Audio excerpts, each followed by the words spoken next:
Hampir semua orang ketakutan dengan COVID akibat propaganda yang dibesar-besarkan oleh media. Tiap hari, semua media mengutip jumlah korban terinfeksi dan kematian akibat COVID. Seharusnya, media-media juga melakukan investigasi dan komparasi sendiri untuk memberi informasi yang lebih mencerahkan bagi publik. Mari kita gunakan data-data yang dipublikasikan oleh organisasi-organisasi elit. Kita gunakan data mereka untuk memukul mereka sendiri. Dalam seni bela diri, ini disebut jurus pinjam tenaga lawan. Kita gunakan data-data jumlah kematian tahun lalu dari PBB, Worldometer, The Lancet Infectious Diseases, dan WHO.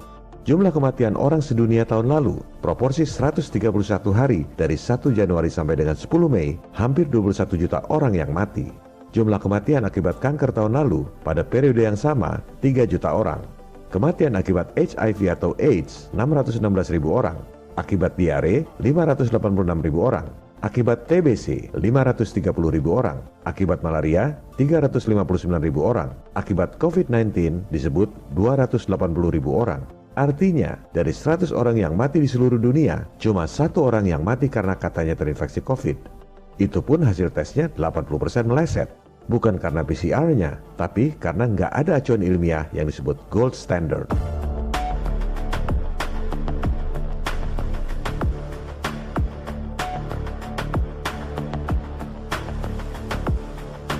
Itu perbandingan jumlah kematian di dunia. Bagaimana dengan Indonesia? Ini yang seharusnya dilakukan oleh media-media. Jangan cuma kopas data buat takut-takutin rakyat. Kita gunakan data dari PBB dan International Vaccine Access Center. Kita juga gunakan data-data nasional dari Kapolri, BPS, dan Kementerian Kesehatan.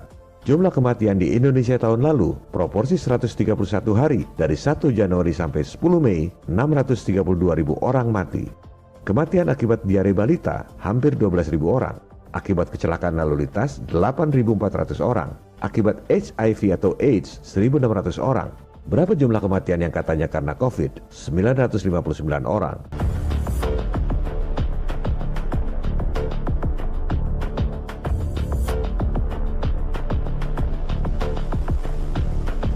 Bukan kita mengecilkan para korban, bukan kita tak berempati. Tapi, kita harus lihat dalam konteks secara keseluruhan. Banyak yang nanya, di rumah sakit kenapa banyak yang mati? Loh, kok cuma nanya yang 0,2%? Kenapa nggak nanya yang 99,8%? Matinya karena apa? Jumlah orang yang mati karena kecelakaan lalu lintas hampir 9 kali lipat dari yang mati karena COVID. Kenapa nggak tutup aja sekalian semua jalan raya karena banyak yang mati? Emangnya kecelakaan lalu lintas nggak bahayakan orang lain? Kenapa bukan mobil-mobilnya aja yang disuruh social distancing supaya nggak ada tabrakan? Jumlah 959 orang itu pun tak ada satupun yang virusnya dimurnikan dan diperiksa. Karena memang begitu acuan dari WHO. You know, the test is not testing for a virus and it's not testing for an exosome. It's testing for a specific genetic sequence. And we don't really know where that genetic sequence comes from, so we don't really know what the test is testing for.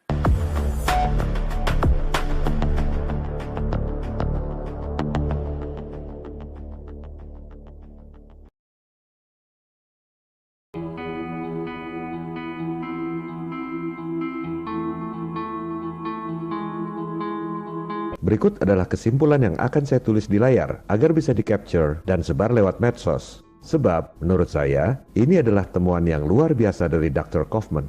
Kita bisa selesai dari masalah COVID saat ini juga kalau kita mau mencoba untuk memahaminya. Prosedur standar yang dilakukan oleh saintis peneliti virus di seluruh dunia adalah sesuai dengan acuan yang diberikan. Ibaratnya, sesuai pelajaran sekolah, textbook. Prosedurnya, ambil sampel dari cairan paru-paru, ambil DNA-nya, teliti urutan genetiknya.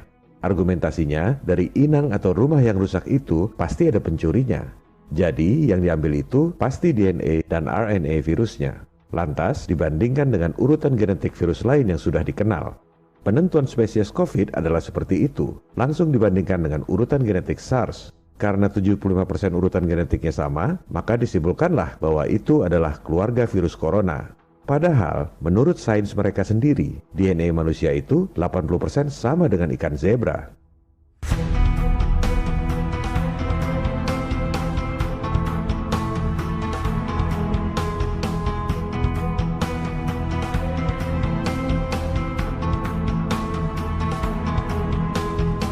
Yang disampaikan oleh Dr. Kaufman adalah sampel itu ibarat tong sampah yang isinya banyak. Kalau virusnya nggak dimurnikan dulu, gimana kita tahu bahwa yang diambil itu DNA dan RNA virus?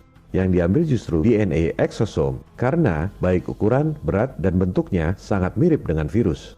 Dampak dari penelitian tanpa dimurnikan dulu virusnya adalah, virusnya malah jadi tidak teridentifikasi, acuan tes pasti meleset, jumlah korban seolah menjadi banyak, dan vaksin juga salah sasaran. Mau matikan virus, yang dimatikan malah eksosomnya yang sedang membantu mematikan racun. Ini sebenarnya bukan cuma acuan buat COVID, tapi sudah dilakukan sejak tahun 2003. Bahkan, penelitian virus SARS dan MERS juga prosedurnya seperti itu. Coba Anda cek, SARS dan MERS sampai sekarang nggak ada vaksinnya. Cuman nggak dipublikasikan aja. Yang dipublikasikan sehingga terkesan mengerikan adalah HIV. Nggak ada vaksinnya, karena virusnya katanya bermutasi terus. Ada virus yang seperti X-Men, terus bermutasi. Tentu sangat mengerikan.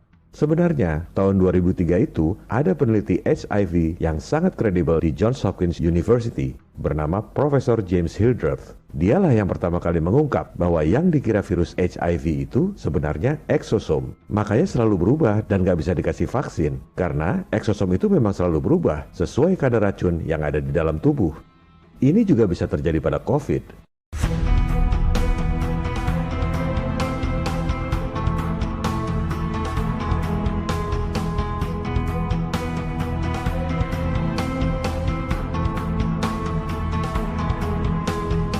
Banyak berita katanya sudah mulai nemu vaksin. Hati-hati, bisa jadi nanti dibilang nggak mempan karena virusnya bermutasi terus seperti HIV. Padahal itu eksosom, salah sasaran. Ini semua karena acuannya, ibaratnya karena pelajaran sekolahnya memang mengajarkan begitu. Semua orang yang melakukan penelitian di seluruh dunia, termasuk di Indonesia, selama pakai acuan yang sama, hasilnya pasti sama. SARS, MERS, dan HIV adalah bukti nyata. Semua universitas dan para ahli yang pinter-pinter di dunia, nggak ada satupun yang bisa bikin vaksinnya. Karena mereka semua menggunakan acuan yang sama. Kenapa acuannya suruh ambil DNA RNA tanpa dimurnikan dulu virusnya? Keteledoran atau kesengajaan? Kalau keteledoran itu artinya kebodohan. Kalau kesengajaan artinya justru lihai, kecerdikan yang jahat. Karena dengan acuan seperti itu, virusnya nggak ketahuan. Akibatnya, nggak ada satupun orang-orang pintar di dunia ini yang bisa bikin vaksinnya. Persis seperti SARS, MERS, dan HIV. Yang bisa bikin vaksin adalah yang tahu rahasianya. Dia lagi. Perusahaan-perusahaan vaksin terbesar di dunia, si dewa komputer Bill Gates, 2 dari 5 pendana terbesar WHO.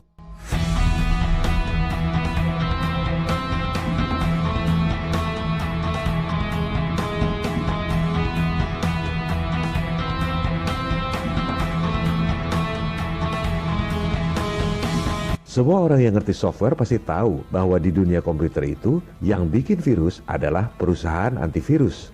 Virus komputer kan bukan makhluk hidup, tapi selalu ada virus baru, supaya yang sudah beli antivirus pun harus selalu beli update yang terbaru. Soal kesalahan acuan prosedur ini sebenarnya banyak yang tahu di Amerika, tapi siapa yang berani ngomong? Jadi kuncinya bukan pendapat dokter, tapi dokter mana yang berani melawan WHO. Interview Dr. Kaufman ini panjang, sekitar 2 jam. Masih bisa Anda saksikan di londonreal.tv. Materinya menjadi sangat bermutu karena hostnya juga orang pinter. Brian Rose, mantan jagoan Wall Street, alumni MIT, sama-sama Dr. Kaufman. Jadi, interviewnya sangat fruitful. Mereka juga bahas bagaimana Dr. Kaufman diperingati oleh rekan-rekannya sesama dokter. Para dokter itu tahu sama tahu tentang kesalahan prosedur penelitian virus, tapi nggak ada yang berani ngomong. Dr. Kaufman cerita, para dokter itu kan punya keluarga, punya anak, punya kredit bank yang harus dilunasi. Mereka sebenarnya tahu sama tahu, tapi terganggu dengan Dr. Kaufman yang terlalu vokal, outspoken istilahnya. Dr. Kaufman ini bukan cerita masalah yang bikin orang takut. Sebaliknya, dia justru kasih solusi. Ini solusinya. Sebenarnya itu nggak berlawanan dengan acuan WHO, malah nambah prosedur, murnikan dulu virusnya.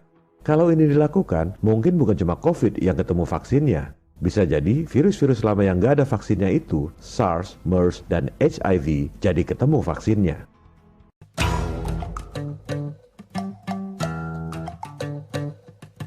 Apa yang harus kita lakukan sebagai rakyat? Pertama, yakinkan diri Anda sendiri, COVID-19 tak seseram propagandanya. Sakit pernapasan yang mematikan itu nyata, tapi belum tentu karena COVID. Ada 4.824 orang mati tiap hari di Indonesia, tapi tidak dibesar-besarkan oleh media. Dari 500 orang yang mati di Indonesia, hanya 1 orang yang katanya karena COVID. Itu pun berdasarkan alat tes yang kambing dan pepaya pun terinfeksi COVID. Dasar ilmiah keberadaan COVID adalah 75% urutan genetiknya sama dengan SARS. Padahal ikan zebra DNA-nya 80% sama dengan manusia.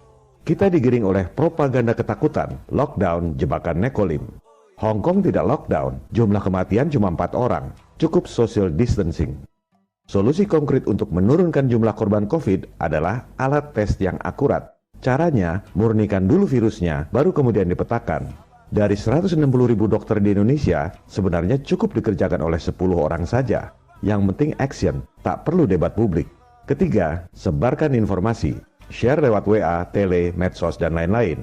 Keempat, aksi people power. Tunjukkan kepada penguasa elit, termasuk penguasa YouTube yang jumlahnya sedikit itu, tak akan bisa melawan kita, rakyat yang jumlahnya banyak. Download video ini sekarang, re-upload di channel Anda atau channel lain sebelum di take down. Jadi, kalau video ini di take down, masih ada ribuan channel lainnya. Kalau saya mati, masih ada jutaan people power lainnya. This is John Connor.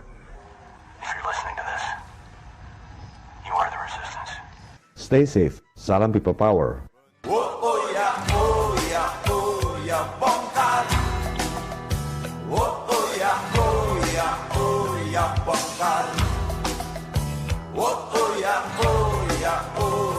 Bongkar. Oh,